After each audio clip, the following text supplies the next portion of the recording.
புதுக்கோட்டை மாவட்டம் ஆலங்குடி வட்டம் அணவேல் கிராமத்தை சேர்ந்தவங்க நாங்கள் வந்து. எங்கள் அப்பா வந்து மீனவர் தொழில் பார்க்குறாரு. அதாவது தினமும் வந்து கோட்டைப்பட்டினம் போய் தான் மீன் பிடிச்சி வந்து எங்கள் குடும்பத்தை நடத்தி வர்றாரு.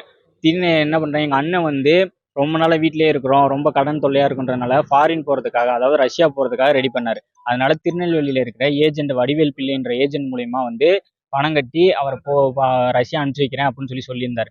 அதனால மே 28 ட்ரெயின் டிக்கெட் போட்டு டெல்லிக்கு கூட்டு போயிருந்தார். அதாவது 31 ஃபிளைட் டிக்கெட் போட்டிருக்காரு, அதாவது ரஷ்யா போறதுக்காக. இங்கேருந்து சென்னையிலேருந்து டெல்லிக்கு வந்து ட்ரெயினில் போயிட்டு அப்புறம் 31 ஃப்ளைட் டிக்கெட் பிடிச்சி ரஷ்யா போகிற மாதிரி சொல்லியிருந்தாரு. ஆனால் இங்கேருந்து 28 போன எங்கள் அண்ணனுக்கு வந்து 31 ஃப்ளைட் டிக்கெட் கேன்சல் பண்ணாங்க. அதை வந்து எங்கள் அண்ணன் போய் கேட்டதுக்கு என்ன சொல்லியிருக்காருன்னா, விசா இன்னும் வரல, அதனால தான் ஃப்ளைட் டிக்கெட் கேன்சல் பண்ணுறேன் அப்படின்ற மாதிரி அவர் சொல்லியிருக்காரு. எதனால அப்போ விசாவே வராமல் எதுக்கு அவர் ஃப்ளைட் டிக்கெட் போடணும்? அது எங்களுக்கு ஒரு இதாக இருக்குது.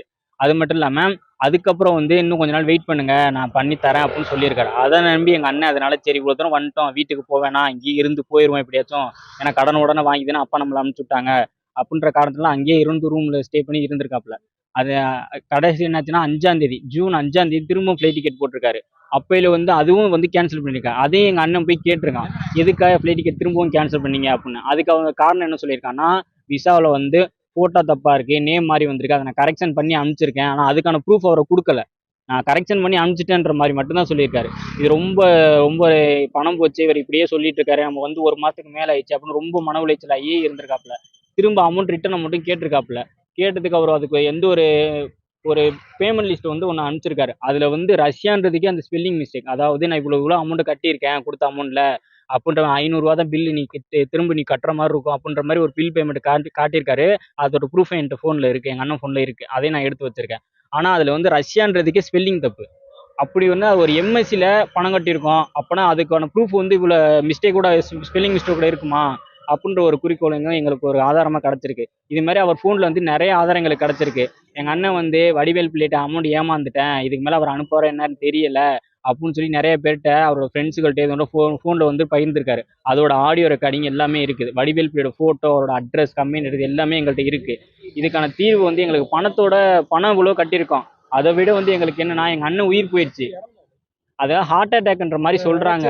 அது மன உளைச்சல்னால தான் இறந்திருக்காரு. காசு போச்சு, இவ்வளவு 2 லட்சம் பேர் காசு கட்டியிருக்கோம், இனிமே அந்த காசு எப்படி பண்ண போறோம், இவர் அனுப்புற மாதிரி தெரியலையே, நம்ம வந்து 2 மாசம் ஆச்சு அப்படின்ற ஒரு மன உளைச்சல்னாலே இறந்திருக்காரு. இதை வந்து அவர் போனை வாங்கி பார்க்கும்போது அதுல இருக்க ஆதாரங்கள்லாம் பார்க்கும்போது எங்களுக்கு தெரிஞ்சு பையன் வந்து எவ்வளவுக்கு நொந்து போயிருக்கான், எதனால ஃபேக் டிக்கெட் மாதிரி தான் இருக்கு. அதையும் நீங்க செக் பண்ணி நல்ல ஒரு மெடிக்கல் ரிப்போர்ட்டா அவருக்கு எடுக்கவே இல்லை.